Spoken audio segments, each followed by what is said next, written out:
Hello guys, I am Ricky and you're most welcome to our YouTube channel Nirmala निर्वाण classes. आज जो हम लोग विद्रोह देखने वाले हैं वो है ताना भगत विद्रोह या ताना भगत आंदोलन। तो आज की वीडियो में हम लोग ताना भगत आंदोलन को जानेंगे। साथ ही यह जो ताना भगत आंदोलन है चूंकि झारखंड में हुआ है इसलिए झारखंड का मैप आपके सामने है ना। झारखंड में जो आपका नॉर्थ छोटा नागपुर और जो साउथ छोटा नागपुर है, ये आप देखिए झारखंड का मैप है। इसको आप जानते हैं झारखंड 5 डिवीजन में है। एक संथाल परगना, नॉर्थ छोटा नागपुर, पलामू, साउथ छोटा नागपुर और एक कोल्हन। ये 5 डिवीजन 1 2 3 4 5 डिवीजन में है। इस तरफ जो आपका संथाल परगना है इसमें यहाँ आपका देवघर, गोड्डा, साहेबगंज, पाकुड़, दुमका, जामताड़ा, धनबाद, बोकारो, गिरिडीह, कोडरमा, हाजीपुर, रांची, पश्चिम सिंहभूम, पूर्वी सिंहभूम, इस तरह का जो है क्षेत्र आप झारखंड के मैप को देखेंगे तो यह सब डिस्ट्रिक्ट जो है इसमें है। हमने संथाल परगना कुछ डिस्ट्रिक्ट को दिखाया, बाकी इधर पलामू भी एक डिस्ट्रिक्ट है, इधर भी बहुत सा क्षेत्र है, छोटा नागपुर में बहुत सारा डिस्ट्रिक्ट है, नॉर्थ छोटा नागपुर में बहुत सारा डिस्ट्रिक्ट है, यह अलग अलग है। तो यहाँ पर जो आपका ये छोटा नागपुर मतलब नॉर्थ छोटा नागपुर और जो साउथ छोटा नागपुर का क्षेत्र जो रांची है, यह जो आपका इस बीच का ये छोटा नागपुर का जो क्षेत्र है, चाहे नॉर्थ का हो साउथ का हो, इन क्षेत्रों में यह विद्रोह हुआ था, है ना। तो ताना भगत विद्रोह जो है वह आपका नागपुर पठार, छोटा नागपुर पठार है। इसी पठारी भाग में जो आपका उरांव जाति के लोग और जो अलग अलग जनजाति के लोग रहते थे, उनके जो आप कह सकते हैं उनमें एक पंथ का विकास हुआ और धीरे धीरे वह जो है ताना भगत आंदोलन के रूप में आया। तो अभी हम इसको और अच्छे से जानेंगे। सिर्फ पहले हम लोकेशन बता देते हैं कि ये हुआ कहाँ, इसके लिए हमने मैप का इस्तेमाल किया। अब हम लोग आगे बढ़ते हैं। ताना भगत आंदोलन का जो ईस्वी है मित्र, वह जो होने का काल है वह 1914 से 1920 ईस्वी का काल है ना। याद रखिएगा ताना भगत आंदोलन कब हुआ, 1914 से 1920 ईस्वी जो है यह इसका काल हुआ, इस दरमियान हुआ। और भारत के राज्य बिहार के छोटा नागपुर इलाका, देखिए इस काल में इसको बिहार कहना गलत नहीं होगा क्योंकि झारखंड अलग नहीं था। और वर्तमान में जो है ये आपका झारखंड में छोटा नागपुर चला गया है, इसलिए छोटा नागपुर का इलाका जो है वह ताना भगत आंदोलन के लिए जो है जाना जाता है और यह अभी झारखंड में है। पहले ये बिहार, चूंकि झारखंड बिहार का हिस्सा था इसलिए बिहार इसको कहा जाता था, है ना। जो वर्तमान में आपका झारखंड के आदिवासी समुदाय ताना भगत व उरांव लोगों का एक आंदोलन था। ताना भगत जो है यह एक नाम है ना। ताना भगत जिन्होंने कि इस आंदोलन का नेतृत्व किया था। और ये जनजाति कौन सी थी, उरांव जाति के लोग थे, है ना। उरांव जनजाति के लोग थे, है ना, जो आदिवासी लोग आपका छोटा नागपुर पठार में थे। और वही लोग जो है ताना भगत आंदोलन उन्होंने ही किया, जिसमें ब्रिटिश सत्ता के खिलाफ सत्याग्रह किया और अहिंसक आंदोलन किया। क्या किया, इस ताना भगत ने सत्याग्रह किया, है ना, सत्याग्रह किया और अहिंसक आंदोलन। अहिंसक आंदोलन का मतलब क्या हुआ, हम जो है हिंसा नहीं करेंगे लेकिन आंदोलन करेंगे। मतलब कि एक ऐसा आंदोलन जिसमें हिंसा की बात ना की जाती हो और वह आंदोलन जो है अहिंसक हो, तो वह आपका क्या कहलाएगा, अहिंसक आंदोलन, है ना। और जो है सत्याग्रह के द्वारा जो है यह आंदोलन आपका किया गया, ठीक है। अब देखिए यहाँ पर एक वर्ड आ रहा है सत्याग्रह आंदोलन। अब यहाँ पर यहीं पर एक बात उठती है कि सत्याग्रह क्या है या सत्याग्रह से हम क्या समझते हैं, चूंकि ये आपको बहुत जगह मिलता होगा। सत्याग्रह जो है 2 वर्ड से बना है, एक आपका सत्य और एक आग्रह, है ना। सत्याग्रह मतलब सत्य के लिए आग्रह करना जो है आपका वह सत्याग्रह है। या सत्याग्रह का मूल अर्थ है सत्य के लिए आग्रह, यह है सत्य के प्रति आग्रह, सत्य को पकड़े रहना और इसके साथ जो है अहिंसा को भी मानने जाना। एक तो आपको सत्य को पकड़ना होगा और सत्य के साथ आपको जो है सत्य प्लस अहिंसा, अहिंसा के साथ, है ना, अहिंसा को भी आपको पकड़ना है और सत्य को भी पकड़ना है। उसके बाद जो आग्रह कीजिएगा वह सत्याग्रह कहलाएगा। अमूमन ऐसा होता है कि जब भी आंदोलन की बात होती है या किसी विद्रोह की बात होती है तो उसमें सबसे पहले हिंसा की बात होती है। विद्रोह सशस्त्र विद्रोह है या सशस्त्र विद्रोह नहीं है, विद्रोह का मतलब ही है कि कोई ऐसा प्रतिकार करना, है ना, एक समूह द्वारा या एक जन आंदोलन के द्वारा कोई बड़ा प्रतिकार करना, वह विद्रोह कहलाता है। तो सत्याग्रह सत्य के लिए आग्रह या सत्य और अहिंसा को। और इसमें खास बात क्या होती है, जिसके विरुद्ध हम सत्याग्रह कर रहे हैं उस व्यक्ति के खिलाफ उसके मन में कोई द्वेष या कोई घृणा सत्याग्रही के दिल में नहीं होता है।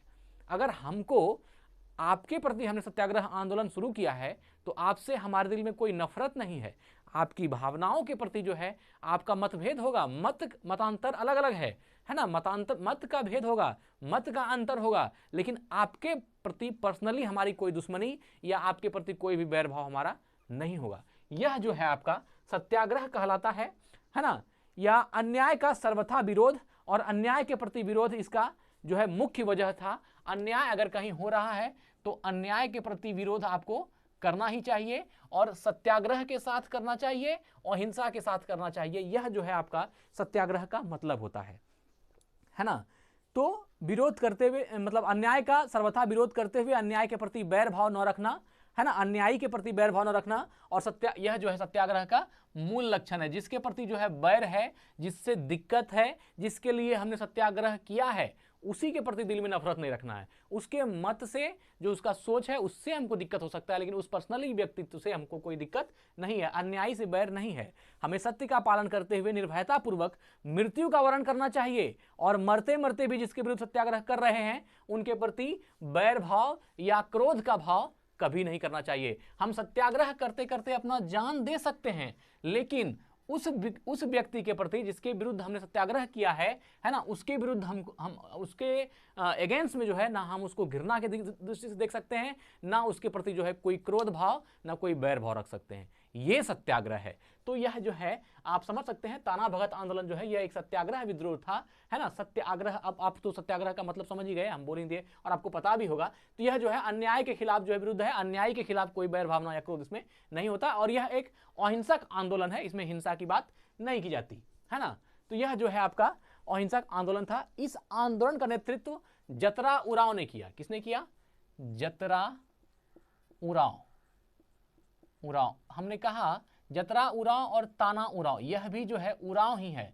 उरांव जनजाति थी, झोटानागपुर में पठार में है ना। तो उरांव, लेकिन ये जो है इसीलिए यह जो है बाद में ये उरांव जनजाति जो है एक चूंकि बड़ा सा एक पंथ के रूप में चल गया, इसलिए इस जतरा उरांव का नाम जो है जतरा भगत हो गया, है ना। और जो ताना उरांव था इसका नाम भी ताना भगत हो गया, और इन्हीं के नाम पे यह ताना भगत आंदोलन हो गया। तो ओरिजिनल नाम जो इन लोगों का है, इस नेतृत्वकर्ता का है, वह उरांव है। इसकी जनजाति उरांव है, इसलिए इसका सरनेम भी उरांव है, जतरा उरांव, ताना उरांव।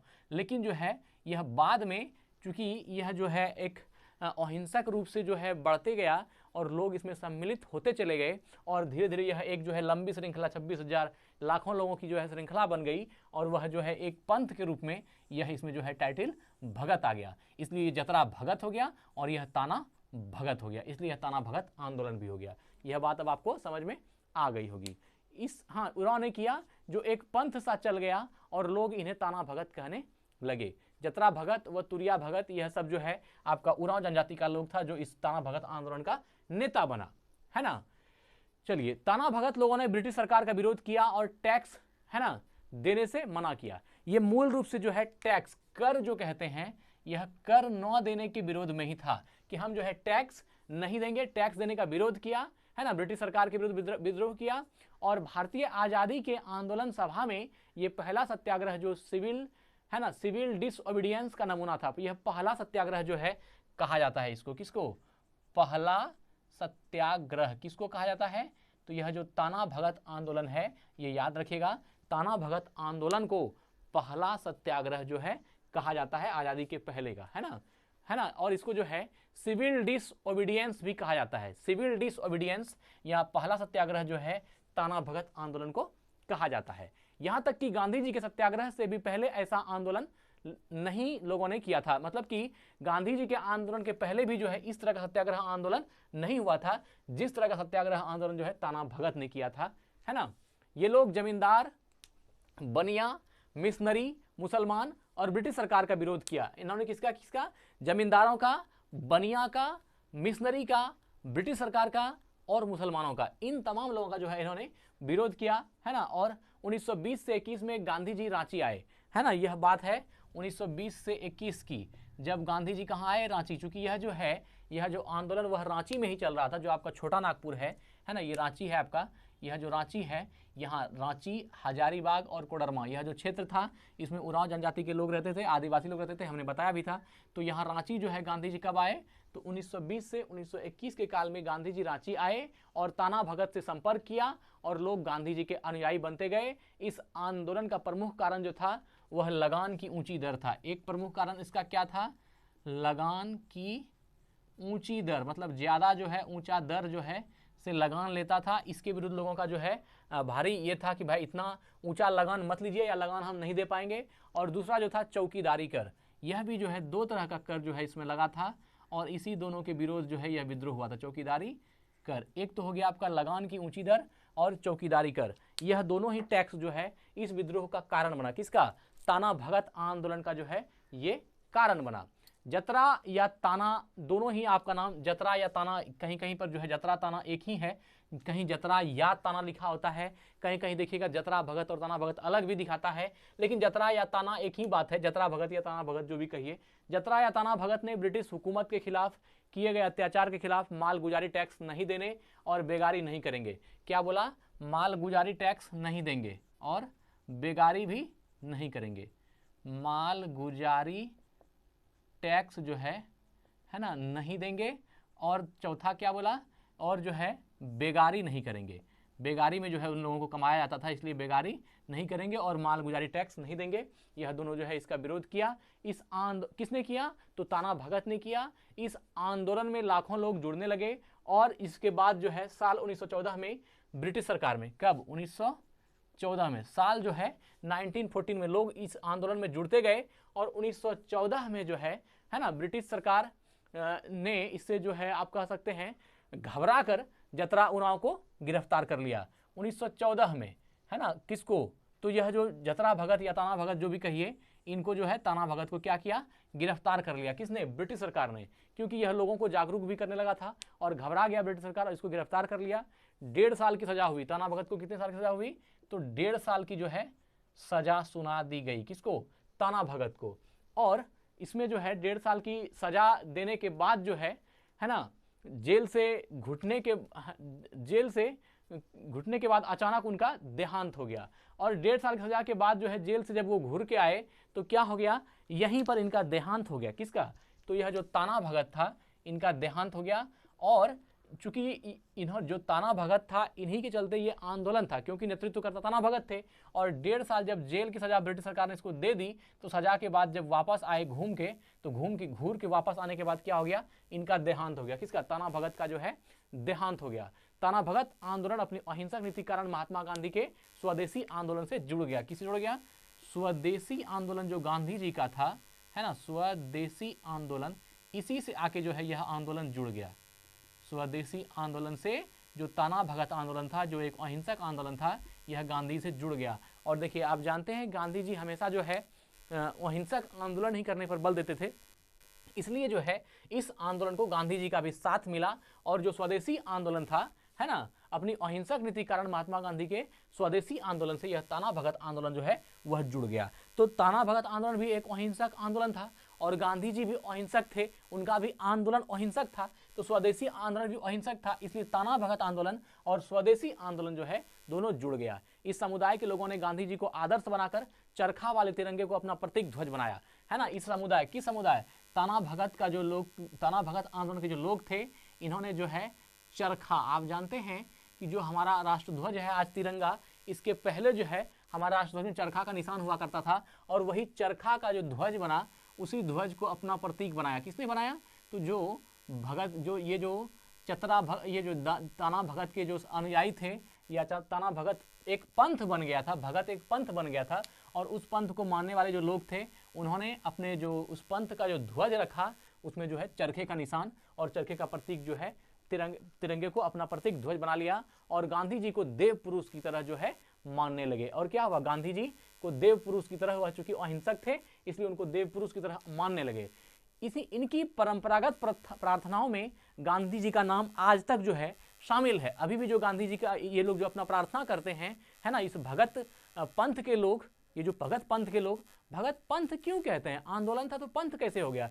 क्योंकि यह ताना भगत जो था ये जो है एक समुदाय की तरह, ये ताना भगत जो है अपने लोगों में जागृति के लिए क्या करना चाहिए और क्या नहीं करना चाहिए, क्या हमारे धर्म संगत है और क्या नहीं है, इन चीज़ों का ज्ञान भी देता था। इसलिए जो ताना भगत जो है नेतृत्वकर्ता तो बने ही साथ उनका एक पंथ चल पड़ा, इसलिए यह जो है भगत एक पंथ हो गया। इसलिए जो ये जो ताना उराव नाम था या फिर जतरा उराव नाम था वह ताना भगत में कन्वर्ट हो गया। जतरा उराव जो उसका पर्सनल नाम था वह जतरा भगत में कन्वर्ट हो गया, और भगत जो है ये एक स्पेशल पंथ चल गई। अब पंथ चल गया तो उस पंथ से जुड़ने वाला लोग जो है वह अपने राष्ट्रध्वज में चरखा का निशान, गांधी जी को अपना देव पुरुष मानना, वो अपनी प्रार्थनाओं में आज भी गांधी जी का नाम ले रहे हैं। तो यह चीज़ें जो है उनके पंथ में शामिल हो गया। आप जानते हैं कि पंथ भारत में बहुत सारा है और सब पंथ की जो है उपासना पद्धति, प्रार्थना जो है, उपासना वगैरह अलग अलग है, इबादत करना सब कुछ अलग अलग है। तो इसी तरह इनका जो है उसमें चरखा का निशान जो है वह और जो है आज भी शामिल है, परंपरागत गांधी जी का नाम भी उसमें शामिल है।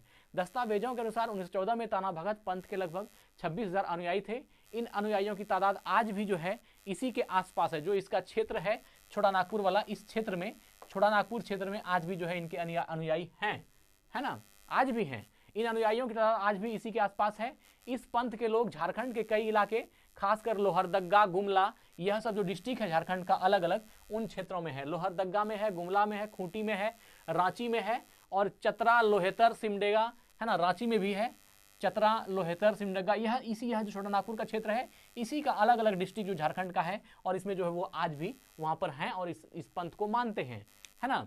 जिले के अलग अलग गांव में बसे हुए हैं। इस पंथ से जुड़े लोगों ने आज़ादी के आंदोलन में भी योगदान दिया। ताना भगत की भागीदारी इतिहास के पन्नों पर दर्ज है, आप जानते ही हैं। ताना भगत के लोग सन 1922 में कांग्रेस के, अब देखिए यहाँ से एक मोड़ ले रहा है, 1922 ईस्वी की बात है जब ताना भगत का देहांत हो गया। तो 1922 ईस्वी में जो है आपका, है ना, कांग्रेस, ताना भगत के लोग सन 1922 में कांग्रेस के गया सम्मेलन और 1923 में हुए नागपुर सम्मेलन, 1922 में जो है कांग्रेस का गया सम्मेलन हुआ और 1923 में जो है 1923 में कांग्रेस का जो नागपुर सत्याग्रह में बड़ी संख्या में भाग लिया था। 1923 में जो है नागपुर, है ना, ये कांग्रेस सम्मेलन है। 1922 में कांग्रेस के गया सम्मेलन और 1923 में हुए नागपुर सत्याग्रह में बड़ी संख्या में शामिल हुए थे ये लोग। कौन? 1922 से 1923 में, यही जो छोटा नागपुर के क्षेत्र में जो भगत पंथ जो चल गया, ताना भगत पंथ, उसके जो है अनुयायी थे। और ये लोग जो है 1922 के कांग्रेस के गया सम्मेलन और 1923 के नागपुर सत्याग्रह में बड़ी संख्या में शामिल हुए। वही ताना भगत आंदोलन की शुरुआत थी, है ना। तब ब्रिटिश हुकूमत ने इनकी जमीन नीलामी कर दी थी और इस जमीन को स्वतंत्र भारत की सरकार भी वापस न दिला पाई। यह लोग जो उसमें शामिल होने गए थे तो उस समय जो है यहाँ भारत की सरकार ने इनके जमीन को नीलाम कर दिया था और यह जमीन जो है नीलाम हुआ था। तो ये लोग जो है आज तक बार बार विद्रोह कर रहे हैं उस जमीन के लिए। खैर बहुत जमीन को बाद में अभी हम बताएंगे आपको। तो 1922 से 23 में जो है, 22 में कांग्रेस के गया सम्मेलन और 23 में हुए नागपुर सत्याग्रह में बड़ी संख्या में शामिल हुए थे। वहीं ताना भगत आंदोलन की शुरुआत हुई थी, है ना। तब ब्रिटिश हुकूमत ने इसकी जमीन नीलामी कर दी थी। इस जमीन को स्वतंत्र भारत की सरकार भी वापस नहीं दिला पाई। इनके जमीन को किसने नीलाम करवाई थी? तो ब्रिटिश सरकार ने, है ना, ब्रिटिशों ने जो है इसकी जमीन को नीलाम करवाई थी। और 1922 से 23 में जो गया और नागपुर का सम्मेलन हुआ उसमें भी जो है बाद में सरकार ने इसकी जमीन इनको नहीं दिला पाई। इस समुदाय के लोग आज भी उन मांगों को लेकर अहिंसक आंदोलन करते रहते हैं। अभी भी आए दिन अखबार में, आए दिन न्यूज में जो है ये जो भगत लोग हैं, है ना, इस पंथ के लोग जो हैं, उरांव लोग, वह जो है आज भी आए दिन अहिंसक आंदोलन जो है इसके संदर्भ में करते रहते हैं कि हमको हमारा ज़मीन जो है मिलना चाहिए। और इनकी जो मांगे हैं वह ये लोग आज भी मतलब धरना और ये चीज़ें जो है अहिंसक रूप से करते रहते हैं, है ना। इस समुदाय के लोग आज भी जो है देश आज़ाद होने के बाद 1948 में, है ना, कब? 1948 में, 1948 में जो है ताना भगत आंदोलन, है ना, 1948 में सरकार ने ताना भगत रैयत एग्रीकल्चर लैंड रेस्टोरेशन एक्ट पारित किया, है ना। एग्रीकल्चर लैंड रेस्टोरेशन जो है लागू किया कब? 1948 में। यह जो है अब देश आज़ाद हो चुका 1947 में और 1947 के बाद 1948 की बात है ना। सरकार ने ताना भगत रैयत एग्रीकल्चर, यह जो है ताना भगत रैयत एग्रीकल्चर, है ना, ताना भगत रैयत एग्रीकल्चर लैंड रेस्टोरेशन एक्ट, है ना, लैंड रेस्टोरेशन एक्ट, यह जो है पारित किया। कब? 1948 में, जब देश स्वाधीन हो गया तब रेस्टोरेशन एक्ट पारित किया। इस अधिनियम के तहत 1923 से 1942 तक के बीच यह जो है 1923 से 1942 तक के बीच यह जब लागू हो गया 1948 में ताना भगत रैयत एग्रीकल्चर लैंड रेस्टोरेशन एक्ट, तो 1923 से 1942 के बीच अंग्रेज सरकार ने जिन जिन टाना भगतों की जमीन नीलामी की थी उन्हें वापस जो है दिया जाएगा, है ना। वहीं इतने सालों बाद टाना भगतों का पंथ एक बार फिर सक्रिय हो गया है, जो है यह 1948 में यह टाना भगत रैयत एग्रीकल्चर लैंड रेस्टोरेशन एक्ट लागू किया और 1923 से 42 में जिन जिन टाना भगतों का जमीन जो है नीलामी हुआ था उसको देने की बात जो है सरकार ने करी देश को आज़ाद होने के बाद। कहीं कहीं पर आपको ताना भी मिलेगा, कहीं कहीं पर आपको टाना भी मिलेगा, तो घबराना नहीं है। टाना भगत बोलिए या टाना भगत बोलिए, एक ही चीज़ है ना। और वहीं इतने सालों बाद टाना भगत का पंथ एक बार फिर है ना सक्रिय हो गया। हालांकि इस मांग से पहले सरकार ने इसकी कई मांगों पर कदम भी उठाया। जो मांगे थी देश आज़ाद होने के बाद जो है इसकी मांगों पर कदम भी उठा और बहुत सारे मांग जो है पूरे भी किए गए, लेकिन अभी भी कुछ मांगे हैं इनकी जो पूरा नहीं हुआ और उनको लेकर के कभी कभी जो है इनका अहिंसक जो आंदोलन है या अहिंसक कह सकते हैं, वो अपने बात अहिंसक रूप से जो विद्रोह करते हैं और अपनी बातों को सरकार के सामने रखने का प्रयास करते हैं, है ना। मसलन पूर्ववर्ती रघुवर दास की सरकार ने 1956 के बाद से इनकी जमीन का लगान पूरी तरह से माफ कर दिया। 1956 का जो है 1956 के बाद जो रघुवर दास सरकार आई, कहाँ? झारखंड की बात करते हैं। झारखंड के मुख्यमंत्री जब आपका रघुवर दास बने, खैर अभी तो हेमंत सोरेन है तो 23 में, तो इसके पहले जो है रघुवर दास सरकार थी, उन्होंने भी जो है 1956 के बाद से इनकी जमीन का लगान पूरी तरह से माफ कर दिया। 1956 के बाद, है ना, 1956 के बाद जितना भी लगान हुआ था इनका वह सब लगान जो है माफ़ कर दिया गया, है ना। सरकार ने भी ध्यान दिया, ऐसी बात नहीं है, लेकिन हाँ पूरा नहीं हो पाया है। तो 1956 के बाद का जितना लगान था वह सब इनका किसने माफ़ कर दिया? तो रघुवर दास की सरकार, जो झारखंड में मुख्यमंत्री रघुवर दास बने थे, उन्होंने जो है इनकी माफ़ कर दी। हेमंत सोरेन सरकार ने भी पिछले साल टाना भक्तों को खादी वस्त्र खरीदने के लिए प्रतिवर्ष 2000 रुपये का विशेष भत्ता जो है दे रहे हैं। कौन? तो यह जो है आपका हेमंत सोरेन की जो सरकार है, यह भी 2000 रुपया प्रति जो है मासिक रूप से, है ना, तो यह भी दे रहे हैं, है ना। 2000 रुपये का विशेष भत्ता देने का ऐलान किया था। हेमंत सोरेन ने सरकार ने भी पिछले साल टाना भगत को खादी वस्त्र देने के लिए जो है 2000 रुपये, है ना, का विशेष भत्ता देने का ऐलान जो है किया था। यह जो है 2000 रुपया सिर्फ किसके लिए? तो खादी वस्त्र के लिए, क्योंकि टाना भगत लोग जो है वो खादी वस्त्र पहनते हैं, इसलिए उनको 2000 रुपया जो है खादी वस्त्र के लिए हेमंत सोरेन जो झारखंड की सरकार थी, अभी भी जो हेमंत सोरेन सरकार है वह इनको 2000 रुपया जो है खादी वस्त्र के लिए देने की जो है और भत्ता के लिए जो है इनको दिया जाता है उस गवर्नमेंट के द्वारा। तो आपने देखा रघुवर दास की सरकार में भी कुछ हिंट्स किया गया। 1956 के बाद का सारा लगान जो है उनका माफ़ कर दिया गया, और जो हेमंत सोरेन की सरकार आई वह भी 2000 रुपया जो है खादी वस्त्र के लिए उनको दे रहे हैं। तो इस तरह धीरे धीरे जो है उनकी आवाज़ को भी क्योंकि सुनना चाहिए सरकार में, देश को भी, देश में जो इन चीज़ों का जहाँ जहाँ पर जो भी जिन लोगों का जो बात है, अगर मान लीजिए किसी की ज़मीन नीलाम कर दी गई है तो उन चीज़ों पर सरकार को अमल करनी चाहिए, और लोग सरकार इस पर कर भी रही है। नहीं कर रही है तो फिर कैसे इतना ध्यान दिया गया? तो फिर जो है इस तरह करके यह आपका ताना आंदोलन अभी भी, यह तो आंदोलन तो खत्म हो गया, लेकिन अभी भी जो है ये इसके जो पंथ हैं उनको जब परेशानी होती है तो वो अहिंसक आंदोलन इसमें करते हैं। आज यहीं इस वीडियो को एंड करते हैं। धन्यवाद, स्वस्थ रहें, अपना ख्याल रखें। जय हिंद, जय भारत।